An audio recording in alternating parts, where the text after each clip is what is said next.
الله أكبر الله أكبر الله أكبر لا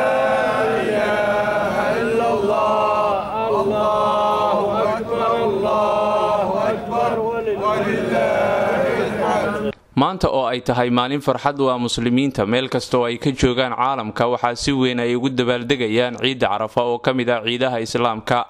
jasiiradda Maalta oo ay ku nool yihiin muslimiin fara badan ayaa si weyn looga oogay munaasabada ciida iyadoona goobaha cibaadada ay isugu soo baxeen muslimiin ka soo jeeda dalal kala duwan oo ay Soomaalidu ka mid tahay. masaajidyada iyo barxadaha waaweyn ee lagu tukanayay salaada ciida ee ku yaala magaalooyinka Valletta iyo Victoria ee dalka Maalta ayaa si weyn looga maqlay takbiirta. culimada ayaa soo jeediyay ka hor iyo kadibba salaada khudbado ku saabsan xajka iyo soonka maalmaha 10 ee hore ee bisha Dulxajja. Soomaalida oo kamid ah muslimiinta tirada badan ee ku nool jasiiradda Maalta ayaa ugu hambalyeeyay eheladooda asxaabtooda iyo dhammaan muslimiinta munaasabada ciida Carafa mar ay la hadlayeen TV-ga Universal qaarkood salaada ciida kadib waxa ay yiraahdeen bismillahir rahmanir rahim magacaygu Cabdiqadar Maxamed Caabi oo ku nool jasiiradda Maalta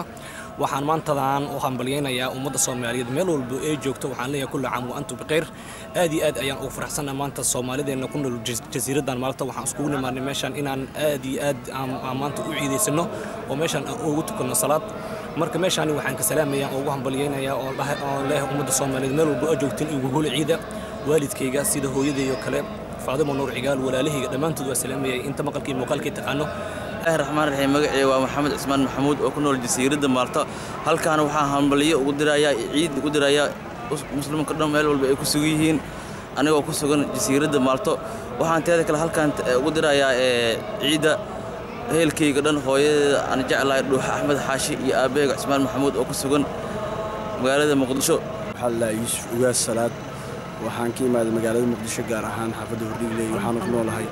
jasiiradda Maalta waxaan hambalyo meeshan uga dirayaa ummadda Soomaaliyeed meel kasta ay ku nool yihiin sanadkan sanadkiisa kala barwaaqo gaar ayaan leeyahay ciid wanaagsan ayaan leeyahay waxaan salaamayaa hooyaday Faadimo Sheekh Maxamuud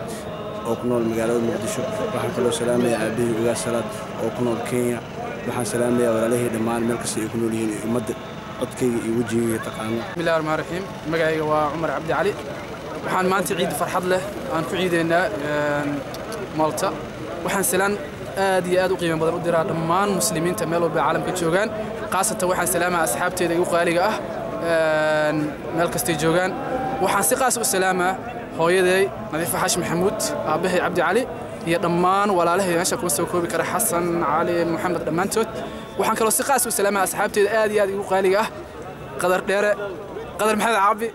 عبد كافي. بسم الله الرحمن الرحيم كل عام وأنتم بخير ضمان مسلمين الصوماليين ميل الجوجان بودين سلامية عيد مبارك عيد وناكسن ضمانتين ميل البوجوكتان با وحويان ومالين وين أدوين ويان مسلمين ميل البوجوجان ومال أدوين ويان مرك الحمد لله رب العالمين إلى وما تسكله هل كان وحنا كسلامية ضمان راه النجا أردن ميل البوجوجان ما أنتم مقالك يتقنا كارهان وحنا كسلامية أوريد إذا سامي عاقل جنبيس وجوكت ماشي صومالي لان كارهان برعو halkan ka salaamaya waa halkan ka salaamay hooyaday macaan Xaliima Cali Yuusuf.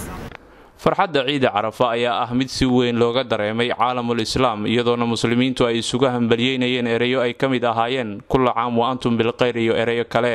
inkastoo haddana ay jiraan muslimiin fara badan oo la daaladhacaya colaado abaaro iyo saboolnimo isku soo wada duuba ciidan ayaanu jirin wax khilaaf ah u dhaxeeya muslimiinta iyadoo ciida Soonfureed ay tahay mid la isku khilaafo. Axmed Nuur Ibraahim Universal TV Maalta.